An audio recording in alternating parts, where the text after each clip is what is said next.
में मौजूद है सिद्धार्थ दुबे जी, जो पिछले कई वर्षों से निःशक्तजनों के कल्याण और उनके विकास के लिए काम कर रहे हैं। आपका बहुत बहुत धन्यवाद। और इसके साथ ही साथ हमारे दूसरे मेहमान वरिष्ठ पत्रकार संजय शर्मा जी हैं, जो हमारे साथ मौजूद है और इस विषय पर हमसे चर्चा करेंगे। आप दोनों मेहमानों का मैं स्टूडियो में बहुत बहुत स्वागत है। सबसे पहले सिद्धार्थ जी, आप चूंकि कई वर्षों से निःशक्तजनों के साथ काम कर रहे हैं, तो आप इस सुगम्य भारत अभियान को उनके कल्याण की दिशा में किस तरीके से देखते हैं? ये सबसे पहले जो हमारे माननीय प्रधानमंत्री जी का एक कहना है, सबका साथ सबका विकास की जो उस पर थ्योरी पे वो काम कर रहे हैं, ऐसे में ये जो 2% या 2.13% की जो आबादी आप बता रहे हैं, उनका विकास भी और उनका विकास में उनका योगदान भी बहुत ज़रूरी है, बहुत आवश्यक है। क्योंकि जब तक समाज में एक आखिरी व्यक्ति भी समाज का जब तक अपने विकास में योगदान नहीं करेगा, तब तक वो हमेशा पीछे रहेगा। और जब हम बात करें सुगम्य भारत अभियान की, तो जो एक पिछड़ापन वहाँ होता है समाज, जैसे अभी माननीय प्रधानमंत्री जी ने एक बात और कही थी कि ये समाज की जिम्मेदारी है। तो अगर वो जब पीछे रह जाएंगे, किसी चीज़ में वो छूट जाएंगे, तो वो आगे कैसे आएंगे? इसलिए एक एक्सेसिबल इंडिया बनाने की बात हुई, एक सुगम्य भारत बनाने की बात हुई, जहाँ एक विकलांग व्यक्ति अपने जो उसकी विशेष आवश्यकताएँ हैं उनके साथ वो आ जा सके, आसानी से आ जा सके, चाहे वो बिल्डिंग्स में हो, चाहे वो ट्रैवलिंग में हो, बस में हो, रेल में हो, हवाई जहाज की यात्रा में हो, तो वहाँ वो आसानी से आ जा सके। उसके लिए बैरियर फ्री बाधा रहित टॉयलेट्स हों, जहाँ पे वो जा कर के जो भी उसकी अपनी आवश्यकताएं हैं उनकी प्रतिपूर्ति हो। एक चीज़ मैं यहाँ पे छोटे से और मेंशन करना चाहूँगा कि जो हम लोग एक नाम देते थे विशेष आवश्यकता वाले व्यक्ति या जो दिव्यांगजनों को कहते हैं, उसमें उनकी कुछ आवश्यकताएँ होती हैं जो कुछ विशेष हैं, कि जो उन्हें विशेष सहायता की ज़रूरत है। जैसे हमें भी सहायता की ज़रूरत है, आपको भी सहायता की ज़रूरत होती है। सपोज़ हमें कपड़े पहनने तो हम किसी जो हमारा दर्जी है वो हमें सिल करके देता है, लेकिन जब हम बात करते हैं अपने पर्सन विद डिसेबिलिटी की, तो उनको भी सहायता की ज़रूरत है, लेकिन उनकी सहायता का प्रतिशत थोड़ा सा ज़्यादा होता है। बस उसी के लिए हमें वातावरण तैयार करना है। तो आपसे शर्मा जी चाहेंगे कि दिव्यांगों की ज़िंदगी की जो दुश्वारियां हैं उनको कम करने की केंद्र सरकार ने एक शानदार पहल की है। उनकी प्रगति और उनके विकास में सुगम्य भारत अभियान किस तरह से कारगर सिद्ध होगा? दीपाली जी, देखिए, योजनाओं की भारत में कमी नहीं है और एक और स्वागत योग्य योजना है, और निश्चित रूप से प्रधानमंत्री जी की मंशा भी है कि दिव्यांगों के लिए एक बेहतर वातावरण बनाया जाए, और अच्छा है उन्होंने विकलांगों का एक दिव्यांग नाम दिया है। लेकिन मेरा मानना ये है कि ये सिर्फ राजनीतिक बातें न रह जाएं, इन पे धरातल पे काम हो, क्योंकि हमने लंबे समय से देखा है, आज़ादी के बाद से हमारे यहाँ दलित बिरादरी बहुत पीछे रहती थी, तो कांग्रेस ने एक लंबे समय तक उनको हरिजन नाम दिया और कहा कि ये हरि के जन है, हरि के पास है, इसलिए हम इनको हरिजन कह सकते हैं और हरिजनों का नाम बदलकर हम उनका उत्थान कर सकते हैं। दलितों की हालत क्या है आज आप और मैं सभी जानते हैं। नाम बदल गया पर काम नहीं हुआ। प्रधानमंत्री जी ने भी नाम दिया है दिव्यांग, मतलब देवों के अंग। तो केवल ऐसा ना हो कि विकलांग का नाम दिव्यांग या दलित का नाम हरिजन बदल के ही रह जाए, उस पर धरातल पे काम हो, ये बहुत ज़रूरी है। और जिस तरह से सरकारी योजनाएं जो बनाता है, जो देश के प्रधानमंत्री होते हैं या मंत्रालय होता है या जो सर्वोच्च शिखर पर बैठा व्यक्ति होता है, वो निश्चित रूप से चाहता है कि देश में जब उसका शासन है, वो राजा है, तो एक नई अच्छी शुरुआत हो। और प्रधानमंत्री जी कहते भी हैं सबका साथ सबका विकास, तो जाहिर है उनकी मंशा ये है कि विकलांगों के हित में काम हो, विकलांग आगे हैं, समाज की मुख्य धारा में हो। लेकिन जो मिशनरी है, जो सिस्टम है, और ख़ासतौर से हमारी मानसिकता है, जब तक इसमें बदलाव नहीं आएगा, आदमी के मानसिक सोच में, मानसिक स्थिति में बदलाव नहीं आएगा, तो मुझे नहीं लगता कि ये योजनाएं इतना फलीभूत हो सकती होंगी। दीपाली जी, आप देख रही हैं विकलांगों के लिए कितने लंबे समय से योजनाएं बनती हैं, लेकिन वो धरातल पे कहाँ उतर पाती हैं।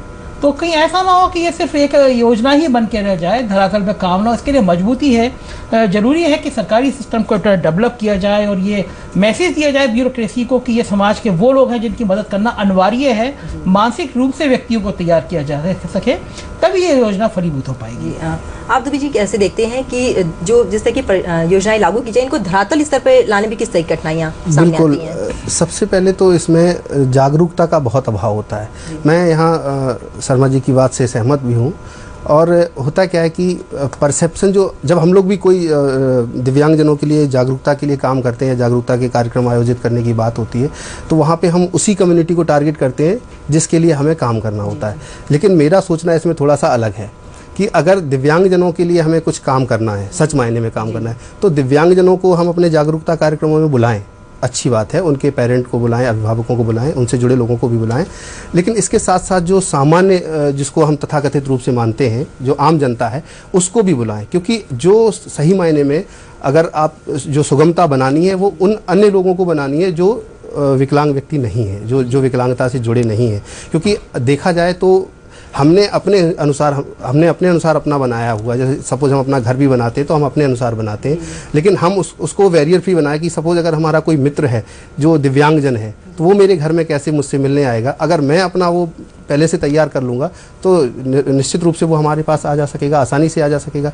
तो हमें उसके लिए अपने आप को तैयार करना है। वो तो पीड़ित है, वो तो स्वयं को अपने अनुसार तैयार कर ही रहा है, सफरर है, लेकिन अगर हम उसके लिए अपने आप को तैयार कर लें तो उसके लिए कितनी आसानी हो जाएगी। और मुझे लगता है कि ये सुगम्य भारत अभियान उसी की ओर उठाया हुआ एक कदम है। आपने भी दिव्यांग की बात की थी शर्मा जी, तो हम ये कहेंगे प्रधानमंत्री ने एक नया नाम दिया दिव्यांग, ये उनको सम्मान देने के लिए दिया गया है क्या? और साथ साथ ये जानने की कोशिश करिए कि जो समाज में भेदभावपूर्ण रवैया दिव्यांगों के साथ किया जा रहा है उसको दूर करने के लिए सरकार के साथ साथ किस तरह से जनता को भी आगे आना चाहिए?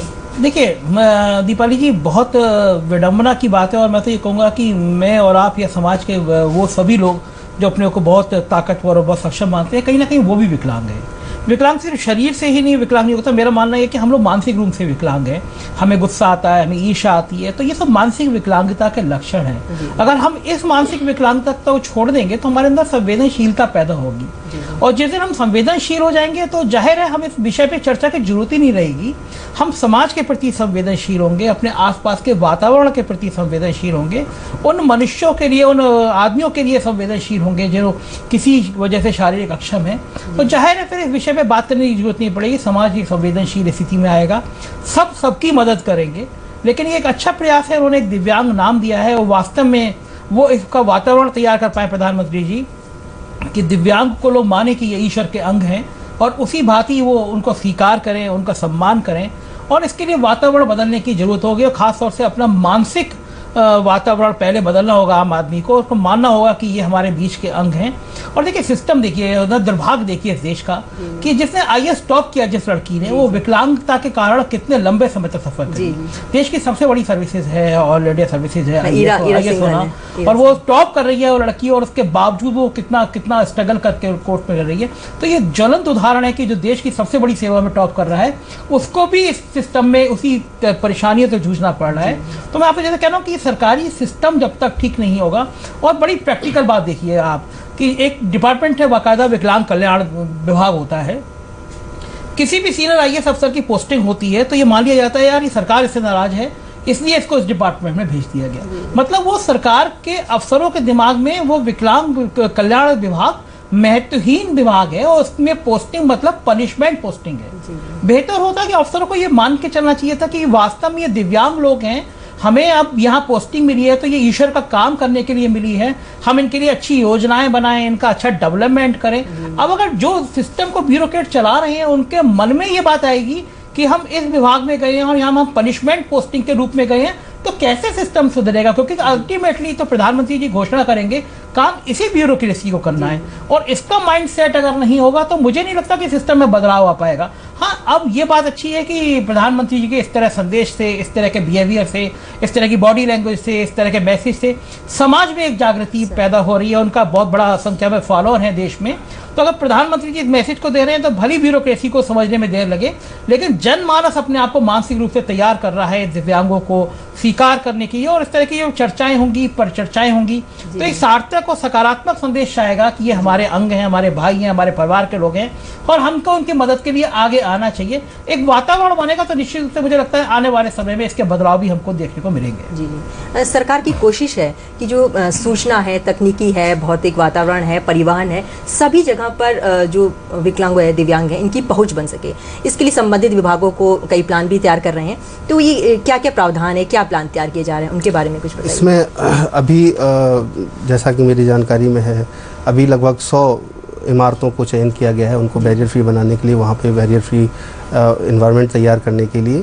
इसके साथ साथ बसेस हैं, रेल यातायात है, हवाई यातायात है, उनको बैरियर फ्री करने की अभी ये सुगम्य भारत अभियान के थ्रू चर्चा चल रही है। इसके साथ साथ एक ये भी है कि एक हमें भी अपनी सोच में बदलाव लाना है, जैसा कि अभी सर ने बताया, शर्मा जी ने, हमें भी अपनी सोच को बैरियर फ्री, उतना ही बैरियर फ्री बनाना है। क्योंकि अगर हम अपने आप को उनके लिए तैयार नहीं करते हैं, जैसे एक चीज़ और है, अभी एक एक समाज में एक भाव होता है कि विकलांगता की सेवा करना, ईश्वर की सेवा करना, धर्मार्थ करना, चैरिटी करना, ये मुझे लगता है कि जब से UNCRPD, जिस पे अभी हम लोग आगे भी शायद चर्चा करेंगे, तो UNCRPD के आने के बाद तो ये आधिकारिक रूप से भी हो गया है। और वैसे भी ये अगर हम उनके अधिकार की बात करें कि विकलांग व्यक्तियों के भी जो अपने अधिकार है, जब हमने 1995 में जब हमें एक अधिनियम मिला जिसे हम विकलांगजन अधिनियम 1995 के नाम से जाना जाता है, और उसका जो पूरा नाम है जिसमें कहते हैं अधिकारों का संरक्षण, पूर्ण भागीदारिता, protection of right, equal opportunity और फुल पार्टिसिपेशन, ये जब बात करते हैं, उनके अधिकारों के संरक्षण की बात करते हैं, उनकी पूर्ण भागीदारिता की बात करते हैं, तो यहाँ पे सुनिश्चित हो जाता है कि सिर्फ नाम से ही नहीं, उसको हमें सार्थकता के रूप में लाना है और उनको उनकी हर क्षेत्र में उनकी भागीदारी हमें सुनिश्चित करनी है। और ये कोई चैरिटी का या दया का काम नहीं है, ये उनका अधिकार है, उनको मिलना चाहिए। जी जी जी। अभी जैसे कहते हैं कि जो दिव्यांग हैं उनके पास जो कमी है, लेकिन उनके पास जो बाकी अंग हैं उनमें एक विशेष शक्ति होती है, और कहते हैं उनको अपना कमज़ोर नहीं समझना चाहिए, और उसी शक्ति को अगर वो अपने प्रयोग करें तो कहीं से कमज़ोर नहीं है, और एक अच्छी मिसाल देश के सामने और प्रदेश समाज के सामने कर सकते हैं। इसमें सबसे अच्छा उदाहरण अरुणिमा सिन्हा का है। संजय जी, आप इस पर क्या कहना चाहेंगे? किस तरीके से संदेश जागरूक करना चाहिए, संदेश देना चाहिए दिव्यांगों को कि वो कहीं से कमज़ोर नहीं है? वो नहीं, बेशक एक लड़की की एक पैर कट जाता है एक हादसे में, और उसके बाद में वो तय करती है कि वो देश दुनिया की सबसे ऊंचाई तक पहुंच के दिखाएगी, और वो पहुंचती है। तो निश्चित रूप से ये संदेश है बाकी समाज को। एक लड़की विकलांग होने के बाद में IAS टॉप करती है, तो ये संदेश है कि अगर वो शारीरिक अक्षम है तो इसका मतलब ये नहीं है कि ज़िंदगी चुक गई है, ज़िंदगी ख़त्म हो गई है। सपने पैदा होते हैं, सपने बड़े होते हैं, और वही लोग पूरा कर पाते हैं जिनके सपनों में जान होती है। तो ऐसे एक नहीं दर्जनों उदाहरण है जिन्होंने विकलांगों ने एक अभूतपूर्व प्रदर्शन किया है अपनी जिस फील्ड में वो काम करते हैं, बेहतर परफॉर्म किया है, और बाकी समाज के लिए संदेश दिया है कि हम जरूर शरीर के, ईश्वर ने हमको ऐसी समस्या दी है कि हम शरीर कहीं हमारा पार्ट कमजोर है, लेकिन हम मानसिक रूप से इतने तैयार हैं कि हम समाज के बाकी लोगों से बेहतर परफॉर्म करते हैं। और मेरे ख्याल से इन लोगों का मॉडल्स के ऊपर फिल्म बननी चाहिए, फिल्म दिखाई जानी चाहिए, लोगों में जन जागरूकता होनी चाहिए, और ये अच्छा संदेश खासतौर से यूथ को देना चाहिए कि देखिए ये लोग जो हैं विकलांग थे और इन्होंने अपनी ज़िंदगी को निरी नहीं बनने दिया। एक अच्छा संदेश जाएगा। और मैं दूसरी बात ये भी कहना चाहूँगा दीवाली जी कि अगर आपको सरकारी सिस्टम को डेवलप करना है, अधिनियम में प्रावधान है कि कहाँ कहाँ आपको एक्सीलेटर होने चाहिए, कहाँ कहाँ विकलांगों की जाने के लिए व्हील चेयर्स होनी चाहिए, एयरपोर्ट पे, बस स्टैंड पे, लेकिन देखिए कहीं नहीं होता। फिल्म में, मॉल में ये सारे नियम बने हुए हैं, तो जिनको नियम को फॉलो करना है, अगर वही नियम को फॉलो नहीं कराएंगे तो वो योजना में जैसे पहले शुरुआत से कह रहा हूँ वो पूरी नहीं हो पाएंगी। इसमें प्रधानमंत्री जी को चाहिए कि एक वो पनिशमेंट का भी प्रावधान रखे, जिसकी जिम्मेदारी है अगर वो पूरी नहीं कर पा रहा है तो उसको फिर कहीं ना कहीं दंड, भले उसके सर्विस एंट्री में कुछ हो, उसके CR में कोई प्रॉब्लम, मतलब कुछ ना कुछ एक मैसेज देना चाहिए कि अगर आपको जिस चीज़ के लिए रखा गया है वो काम नहीं करेंगे तो दंड के भागीदारी आप रहेंगे। और खासतौर से इस योजनाओं में तो जरूर रखा जाना चाहिए, क्योंकि यह योजना वास्तव में उन लोगों के लिए है जिनको समाज के बाकी लोगों के साथ खड़ा होना बहुत जरूरी है। तभी ये आखिर में प्रधानमंत्री जी का सबका साथ सबका विकास का सपना पूरा होगा, वरना कहीं ना कहीं ये लोग बहुत अपेक्षित रहेंगे और पीछे रहेंगे। जी जी। सिद्धार्थ जी, आपसे जानना चाहते हैं कि दिव्यांगों के अधिकारों पर UN कन्वेंशन का अनुच्छेद 9 पर भारत एक हस्ताक्षरकर्ता देश है, जिसके बाद सरकार का दायित्व होता है कि जब वो सूचना हो, संचार हो, भौतिक वातावरण हो, परिवहन हो, हर चीज़ की पहुँच जो है वो दिव्यांगों तक की जाए। तो आपको लगता है कि सरकार, जैसे अभी शर्मा जी ने कहा, हम आपसे जानना चाहते हैं कि सरकार अपने इस दायित्व को पूरी तरह से निभा रही है? सरकार निश्चित रूप से अपने दायित्वों का निर्वहन का प्रयास कर रही है, इसमें संदेह नहीं है। हाँ, ये चीज़ है कि थोड़ा सा प्रयासों में समय लगता है, तो लग रहा है, क्योंकि 2007 में जब भारत सरकार ने UN कन्वेंशन पे हस्ताक्षर किए थे, संभवतः 2007 ही था, 2006 में ये आया था, 7 में शायद भारत सरकार ने इस पर हस्ताक्षर किए थे, और उसके बाद से हम लोगों ने UN कन्वेंशन के प्रति जागरूकता के लिए काम करना शुरू किया था। 2009 से हमने राष्ट्रीय न्यास, जो भारत सरकार का एक सामाजिक न्याय अधिकारिता मंत्रालय का एक स्वायत्त निकाय है, 1999 का पार्लियामेंट का एक्ट भी है, तो राष्ट्रीय न्यास के अंतर्गत हम लोगों ने एक बढ़ते कदम नाम से एक जागरूकता अभियान शुरू किया था 2009 से, और 2013 तक चला, और उसको वर्तमान समय में भारत सरकार ने एक योजना बना दिया, बढ़ते कदम जागरूकता योजना।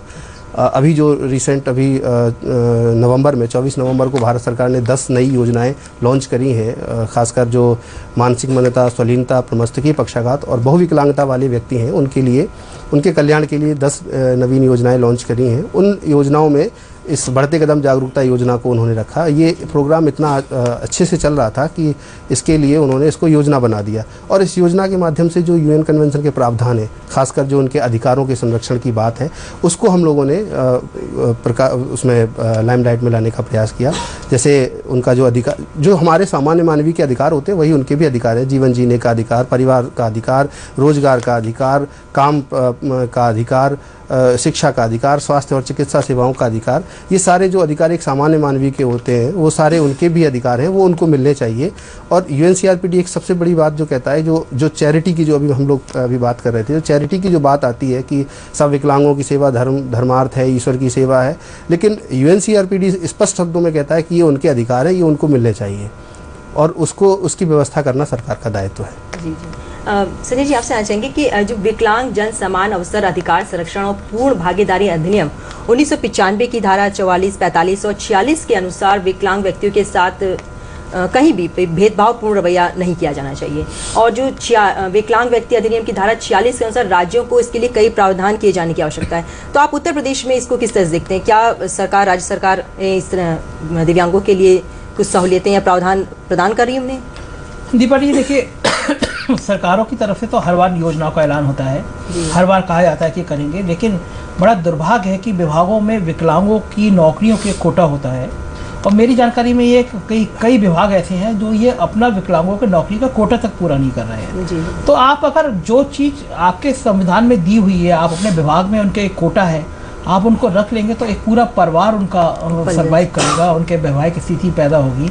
लेकिन आप अगर वही सिस्टम को फॉलो नहीं कर पा रहे हैं, तो कैसे आप ये मानेंगे कि वो सामाजिक विचारधारा में आपके साथ आ जाएंगे और उनका डेवलपमेंट हो जाएगा? राज्य सरकारों को बहुत संवेदनशील होना पड़ेगा इस विषय पे। राज्य सरकारों को सोचना पड़ेगा कि अगर ये इस तरह की चीज़ें डेवलप नहीं होनी होगी। और मैं दूसरी बात एक और कहना चाहता हूँ, आप पूरे सरकारी सिस्टम के अलावा आप उनको इंडिपेंडेंट ताकत देने की कोशिश करिए। एक स्कीम ऐसी लाइए कि जैसे इंडस्ट्री को आप बढ़ावा देते हैं, उद्योगों को बढ़ावा देते हैं, स्टार्टअप योजना लागू हुई है, तो क्यों नहीं विकलांग व्यक्ति को आप एक मौका दे रहे हैं, उसको एक योजना दीजिए कि वो अपना एक कारोबार शुरू कर सके। उसके लिए एक अलग सी योजना लाई जाए कि विकलांग केवल नौकरी पे दूसरों पे आश्रित ना रहें, वो अपना कारोबार शुरू कर सके, सरकार उसके लिए मदद करे, बैंक उसके लिए आगे आए। आपको कहना चाहेंगे, ऐसे कहा गया है कि बैंक से उन्हें कम ब्याज पर ऋण भी उपलब्ध किया जाता है। ये योजना दीपिका जी बहुत ही प्रैक्टिकली ये योजना फलभूत नहीं होती। मेरी जानकारी में ये है, बैंकों में आवेदन करते हैं विकलांग जन, उसके बाद महीनों तक वो फाइल एक काउंटर से दूसरे काउंटर तक जाती है, बैंक भी जो देखते हैं उन्हीं लोगों को लोन देते हैं। तो जो आपकी योजनाएं तो हैं कि आप उनको लोन देंगे, उनको बढ़ावा देंगे, लेकिन ये मॉनिटर करने की जरूरत है कि अगर वो बैंक में लोन दे रहा है तो बैंक उनको लोन दे पा रहा है, नहीं दे पा रहा है, उनकी इंडस्ट्री लागू शुरू हो पा रही है, नहीं हो पा रही है, और नहीं हो पा रही है तो सरकारी सिस्टम में ऐसी क्या परेशानी आ रही है। आप तो सिद्धार्थ जी काम करते होंगे, देखते होंगे कि कितने कम परसेंटेज में विकलांग अपना बिजनेस कर पा रहे हैं। आप सरकार ने बना दिया कि बैंक आपको कोलेटरल फ्री आपको लोन दे देगा, लेकिन हकीकत यह है कि बैंक में आप फॉर्म भरेंगे, बैंक आपको लोन के लिए इतना परेशान कर देगा, आप उस प्रक्रिया में आ ही नहीं पाएंगे। सिद्धार्थ जी, आप क्या इनकी बात से सहमत हैं? मैं इसमें से थोड़ा सा असहमति है मेरी, क्योंकि उत्तर प्रदेश सरकार ने भी, जहाँ तक मेरी जानकारी है, उत्तर प्रदेश सरकार ने भी इसके लिए कुछ अपनी योजनाएं चलाई हैं। जैसे दुकान निर्माण योजना है, विवाह प्रोत्साहन योजना है, पेंशन उत्तर प्रदेश सरकार दे ही रही है। तो ये सारी चीज़ें इसमें चल रही हैं, तो जिनका उनको लाभ भी मिल भी रहा है। नहीं दीपक, मैं सहमत हूँ। उत्तर प्रदेश सरकार ने बाकायदा, मुख्यमंत्री जी ने अपने घर पे विकलांगों को लेकर, डिम्पल जी ने बड़ा उसको प्रोत्साहन किया। भैया मैं उस नंबर 1 की श्रेष्ठ वाले लोगों की पॉलिसी से सहमत नहीं हूँ। मैं ये कह रहा हूँ कि जो क्रियान्वयन स्टेज होता है, तो जितना क्रियान्वयन तक होना चाहिए और उतना क्रियान्वयन तक पहुँच नहीं पाता। मैं एक चीज़ और यहाँ पे जोड़ना चाहूँगा सर। अभी जो 3 दिसंबर को जो भारत सरकार ने जो सुगम्य भारत अभियान जिस दिन लॉन्च किया, और उस दिन एक अवार्ड सेरेमनी थी, और उसमें उत्तर प्रदेश सरकार को प्रथम पुरस्कार भी दिया गया है, राष्ट्रीय पुरस्कार से सम्मानित किया गया है विकलांगता के क्षेत्र में उत्कृष्ट कार्य करने हेतु। तो जाहिर सी बात है कि उत्तर प्रदेश सरकार इसमें अच्छा काम कर भी रही है। हाँ, मैं सिद्धार्थ जी आपकी बात से सहमत हूँ। मैं सरकारों पे सवाल नहीं कर रहा हूँ। मैं मान रहा हूँ कि प्रधानमंत्री योजना उत्तर प्रदेश सरकार तो खास तौर से, चूंकि मुख्यमंत्री यूथ है, संवेदनशील है और मैसेज देना चाहते हैं, वो उनकी पत्नी, सांसद पत्नी दोनों मैसेज दे रहे हैं, विकलांगों ने काम कर रहे हैं। मेरा कहना यह कि जो निचले स्तर पर होना चाहिए, निश्चित रूप से कि उत्तर प्रदेश सरकार ने बढ़िया काम किया है, लेकिन मैं कम से कम ऐसे 10 विकलांगों का केस जानता हूं जो पिछले 4 महीनों से बैंकों के चक्कर लगा रहे हैं और बैंक उनको लोन देने में लापरवाही कर रहे हैं। मैं ये कहना चाह रहा हूं कि सरकारों को एक सिस्टम डेवलप करना चाहिए कि अगर किसी विकलांग ने आवेदन किया है एक सिंगल विंडो सिस्टम होना चाहिए कि विकलांग ने किया है तो ये सरकार की जिम्मेदारी सुनिश्चित हो कि उस विकलांग की दुकान खोले, उसकी फैक्ट्री लगे, उसका कारोबार करे। तब तक मॉनिटर होना चाहिए कि आखिर इस विकलांग को परेशानी कहाँ हुई। इतने कम संसाधनों में जो उत्तर प्रदेश सरकार ने निश्चित रूप से काम कर रही है वो तो निश्चित रूप से बधाई के पात्र है। लेकिन अगर ये सिस्टम नीचे तक मैसेज हो जाए कि अगर आप इनको लोन नहीं देंगे, आप इनके व्यवसाय में आप भागीदारी नहीं करेंगे, तो कहीं ना कहीं आपको पनिश किया जाएगा, तो शायद मेरे ख्याल से विकलांगों की काफी बड़ी संख्या में मदद हो सकेगी और आगे आ सकेंगे। जी जी। अब सर जी आपसे जानना चाहेंगे क्या सबसे जो बड़ी समस्या है विकलांगों की वो अशिक्षा है, जागरूक नहीं है, शिक्षित हैं, और जो भारत की विकलांगों की जो आबादी है वो 68% लगभग गांव में निवास करती है। जो अशिक्षित हैं, पिछड़े हैं, जागरूक नहीं है, तो उनकी शिक्षा के लिए प्रदेश सरकार किस तरीके से, केंद्र सरकार किस तरह से काम करेगी? बिल्कुल, जो निःशक्त जन अधिनियम की जब हम बात करते हैं उसमें 18 वर्ष तक की आयु के निःशुल्क शिक्षा की बात करी गई है, 18 वर्ष तक की आयु के लिए। और उसके अलावा भी सरकार ने छात्रवृत्ति योजना और तमाम इस तरह की योजनाएं हैं जिसके माध्यम से उनको आगे पढ़ने के लिए, व्यवसायिक शिक्षा के जोड़ने के लिए, आगे पढ़ने के लिए तमाम सारे प्रावधान किए हैं। मैं विशेष रूप से यहाँ ज्ञान प्रभा योजना जो एक केंद्र सरकार ने अभी चलाई है, जो 24 नवंबर को भी 2015 को शुरुआत करी है।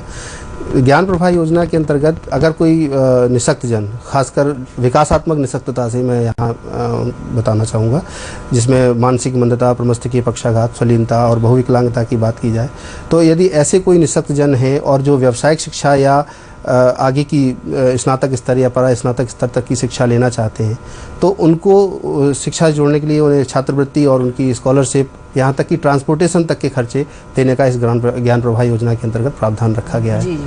साथ ही आपसे संजय जी जानना चाहेंगे कि लोगों में सबसे बड़ी समस्या है दोयम दर्जे का समझते हैं, दिव्यांगों को भेदभाव करते हैं। सबसे पहले समाज को, सरकार के साथ साथ समाज को, आम जनता को कहीं ना कहीं जागरूक होने की ज़रूरत है।